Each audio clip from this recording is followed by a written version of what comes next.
A yanzu kowa zai iya zama content creator ko filmmaker ta hanyar AI kuma ya yi making money online. Mutane da yawa suna amfani da wannan dama, suna generating na videos kuma suna samun million of views wanda za ka iya monetizing na wannan, wanda za ka riƙa samun kuɗi online. A cikin wannan bidiyon zan nuna muku step by step yanda za ku yi amfani da AI ku ƙirƙiri bidiyo irin yanda kowa ke ƙirƙira yana sakawa a social media, wanda a daidai wannan lokacin irin waɗannan content ɗin suna zuwa viral sosai da sosai. Kama daga fim, comedy, ilmantarwa, dukkanin nau'in da za ka ƙirƙira, za ka yi amfani da wannan AI ka ƙirƙiri waɗannan bidiyoyin kuma za su yi matuƙar kyau sosai da sosai. Za ka ma iya amfani da wannan hanyar domin tallata kayanka a intanet. Ba tare da ɓata lokaci ba, let's dive in. Kamin mu shiga a cikin bidiyon, wannan shine abin da za mu ƙirƙira step by step a cikin wannan bidiyon. In a lively forest, there lived a very proud camel named Bashir. Ni ne mafi ƙarfi a wannan daji, babu wanda ya kai ni. But not everyone believed him. Ha! Kai Bashir, har da zaki kake cewa ka fi ƙarfi? The king of the forest heard everything. Bashir, kalamanka sun yi yawa. To mu gwada, zan iya gudu fiye da kai. A challenge was born. To, mu yi gasar gudu zuwa bakin rafi. Go! The race begins. Wannan zai yi zafi. Bashir takes the lead with confidence. Na ce muku, ni ne zakara.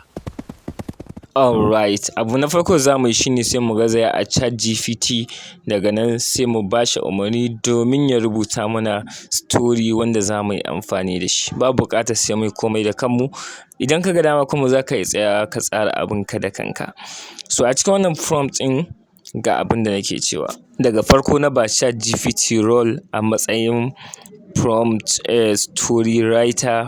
So daga nan na bashi tsarin yanda nake so ya tsara min ainihin rubutuna. Zan iya baku wannan prompt ɗin idan kuna buƙata ku yi amfani da shi. So kai tsaye bayan na kammala sai in tura yayi generating, wanda ƙarshe zan danna akan wannan button ɗin. Bayan ya kammala generating kamar da kuke gani ga script nan ya kammala min.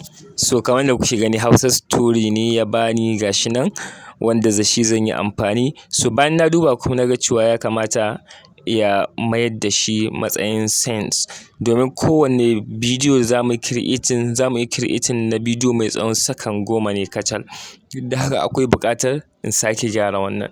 Da haka sai na gaya ma ChatGPT ya yi mayar da shi sense 10 seconds, wanda zai yi amfani da shi domin creating easily ba tare da na samu matsala a wajen AI ba. Da haka yanzu ya kammala haɗa min script ɗina na 10 seconds kowanne sense.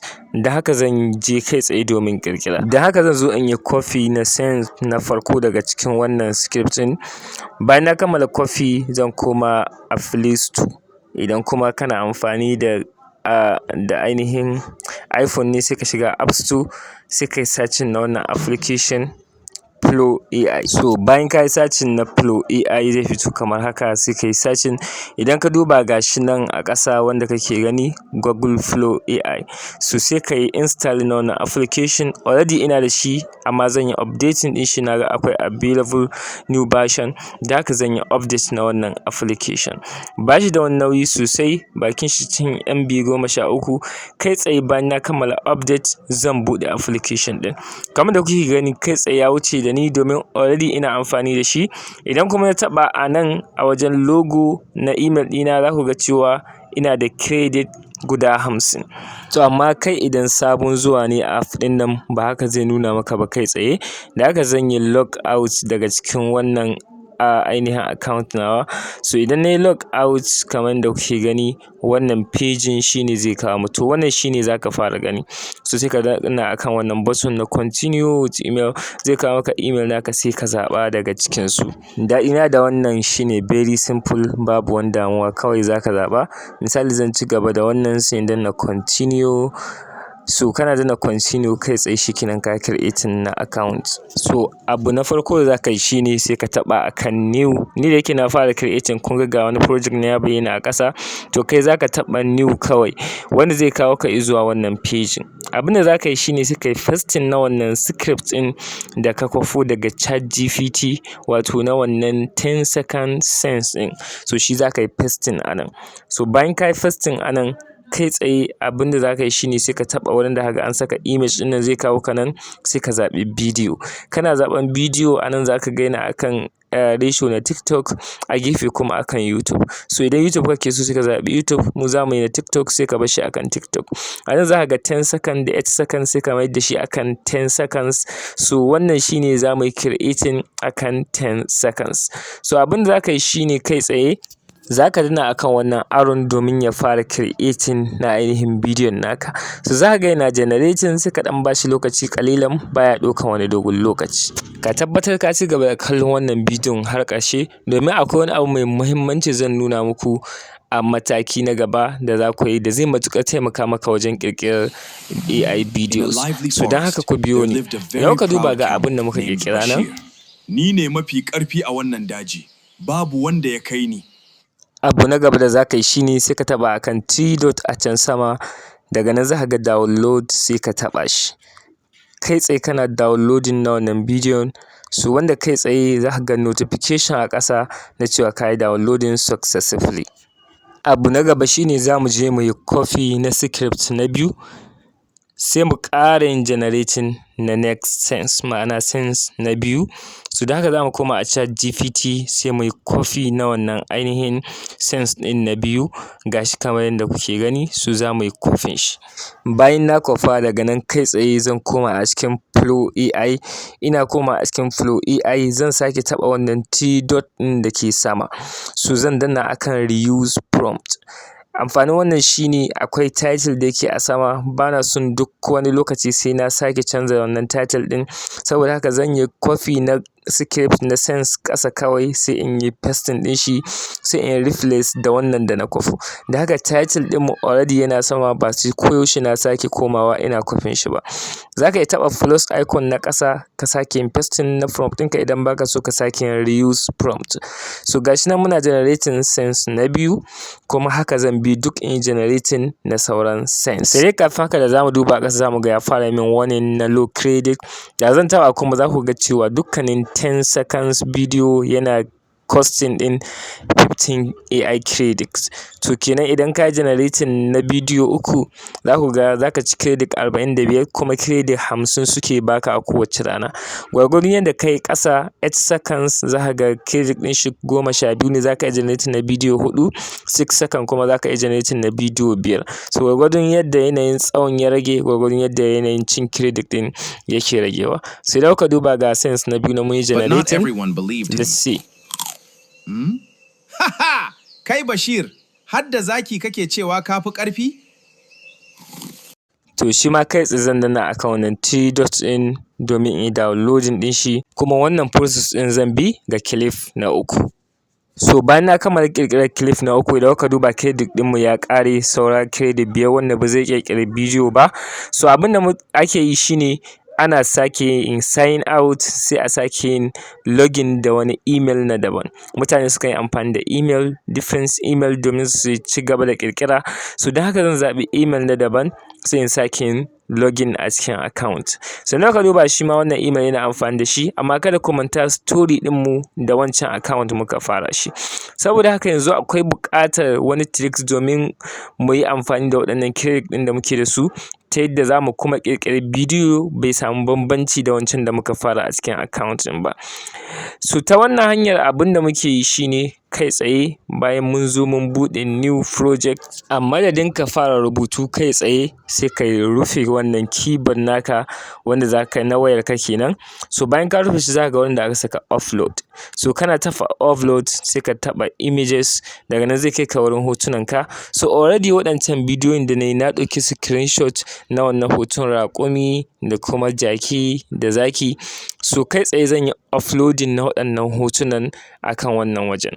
Da haka kai tsaye bayan na yi uploading na waɗannan hotunan, uploading ya kammala successfully. So abin da za a yi shine zan je in yi copy na prompt ina na sense na gaba sai in yi pasting a ƙasa. So bayan na yi pasting a ƙasa zan taɓa wannan plus icon sai in taɓa akan library.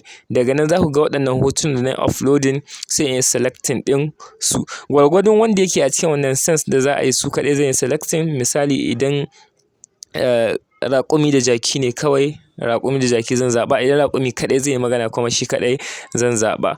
So sai ka yi adding na waɗannan hotuna ɗin. Wannan zai sa kai creating na hotuna su zama the same da wancan da kai a cikin account ɗin ba tare da ka samu matsala ba. Kuma wannan procedure ita ma za ka iya bin ta ka yi amfani da ita a wajen ƙirƙirar bidiyoyi naka na kanka, kamar yadda kuke ganin wasu na yi. Za ku ga mutum ya ƙirƙiri bidiyo amma ciki akwai fuskarsa ko wani, dukka dai ta wannan hanyar ne ake haɗa waɗannan bidiyoyin. So bayan ka kammala haɗawa za ka iya bi sai kai generating na new video. Idan ka duba gashi ya zama almost the same da ainihin wancan da muka ƙirƙira na farko. Ba tare da ɓata lokaci ba kai tsaye zan yi download na wannan bidiyon kuma zan creating na sauran clips kamar da na yi a farko. Saboda haka babu buƙatar sai mun ɓata lokaci, procedure ɗaya za mu bi. So bayan duka ka kammala generating na videos ɗinka za ka buɗe video editor kamar CapCut ko InShot. A cikin wannan zan yi amfani da InShot. So kana buɗe InShot kai tsaye sai ka danna akan new video. Kana dannawa akan new video zai kawo ka inda za ka yi selecting, sai ka yi selecting na clips ɗinka. Kana yin selecting na clips ɗinka kai tsaye according to yadda ka yi generating na script naka sai ka fara zaɓen clip na farko har zuwa na ƙarshe. Ba wani dogon editing yake buƙata ba wannan, kawai kana kammala tsara su sai ka yi taking nasu za su zo akan timeline. Daga nan kawai sai ka mai da shi akan ratio na TikTok. Daga nan sai ka yi exporting na bidiyon ka and you are done. So daga nan sai ka taɓa kan export sai ka zaɓi 1080 quality. Idan kana son quality mai kyau ka zaɓi 720. So sai ka yi downloading na wannan, ka yi exporting na wannan bidiyo. So yana kammala exporting successfully za ka yi amfani da shi ka yi posting a social media naka. Kamin haka idan ba ka yi subscribing ba a wannan channel ka yi subscribing ko ku gaya min me kuke so in kawo muku a bidiyo na gaba ta comment section. Sannan kada a manta da yin sharing zuwa ga 'yan uwa da abokan arziki. So ga yadda bidiyon yake kasancewa bayan an kammala. In a lively forest, there lived a very proud camel named Bashir. Ni ne mafi ƙarfi a wannan daji. Babu wanda ya kai ni. But not everyone believed him. Ha! Kai Bashir, har da zaki kake cewa ka fi ƙarfi? The king of the forest heard everything. Bashir, kalamanka sun yi yawa. To mu gwada. Zan iya gudu fiye da kai. A challenge was born. To, mu yi gasar gudu zuwa bakin rafi. Go! The race begins. Wannan zai yi zafi. Bashir takes the lead with confidence. Na ce muku,